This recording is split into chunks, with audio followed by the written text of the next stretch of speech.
ജ്യോതിഷ ചക്ര ചാനലിലെ പുതിയ എപ്പിസോഡിലേക്ക് എല്ലാവർക്കും സ്വാഗതം. കഴിഞ്ഞ എപ്പിസോഡിൽ നമ്മുടെ കൊല്ലവർഷം, കേരളീയ വർഷമായിരിക്കുന്ന കൊല്ലവർഷം എങ്ങനെ ഉണ്ടായി, എങ്ങനെയാണ് അതിൻ്റെ ഉദ്ഭവം എന്നതിനെപ്പറ്റി സംസാരിച്ചിരുന്നു.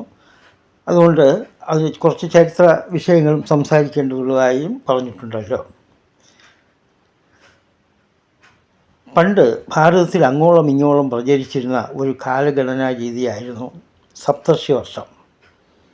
അക്കാലത്ത്, അതായത് AD 825 അർത്ഥമാക്കുന്നത്.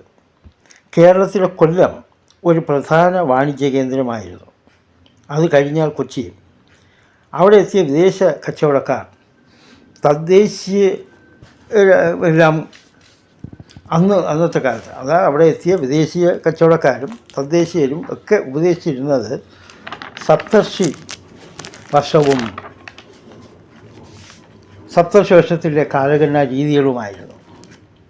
അന്ന് പ്രചാരത്തിരുന്ന കാലഗണനാ രീതിയും, അതായത് സപ്തർഷി വർഷത്തിലുള്ള കാലഗണനാ രീതിയും ചേർത്ത് ഉപയോഗിക്കുവാൻ തുടങ്ങി. അത് ക്രമേണ അവർക്ക് ബുദ്ധിമുട്ടുള്ള കാര്യമായി. കാരണം സപ്തർഷി വർഷം അത്രയൊന്നും കൃത്യം അല്ലായിരുന്നു. അതുകൊണ്ട് അവർ ഈ കൊല്ലവർഷവും സപ്തർഷി വർഷവും ചേർത്ത് ഉപയോഗിക്കുന്ന കാര്യത്തിൽ വളരെ വിഷമങ്ങളുണ്ടായി. സപ്തർഷി വർഷം എന്ന ഉദ്ദേശം BC 76 ആയിരുന്നു സപ്തർഷി വർഷം കണക്കാക്കാൻ തുടങ്ങിയെന്ന് ചരിത്രകാരന്മാർ പറയുന്നുണ്ട്, അവകാശപ്പെടുന്നുണ്ട്.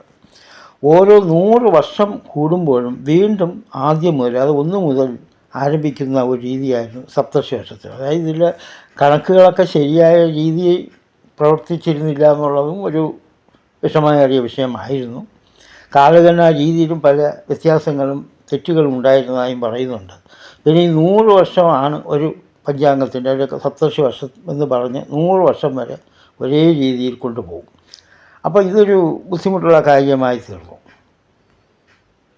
അതിൻ്റെ 100 വീതമുള്ള 10ാമത്തെ ചക്രം ആരംഭിച്ചത് AD 825.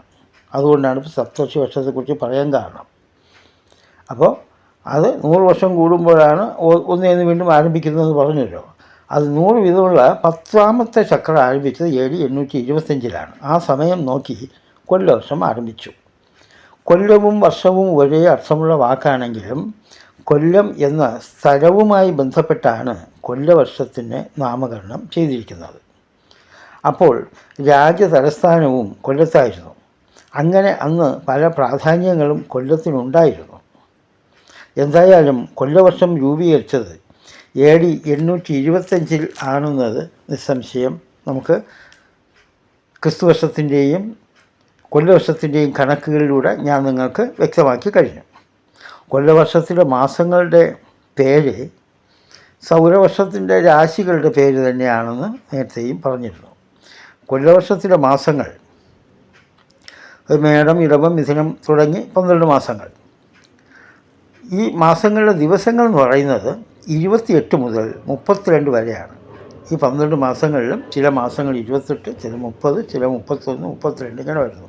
അപ്പോൾ ചുരുക്കി പറഞ്ഞാൽ കൊല്ലവർഷത്തിലെ മാസങ്ങൾ 28 മുതൽ 32 വരെയുള്ള ദിവസങ്ങൾ ഉൾക്കൊള്ളുന്നു.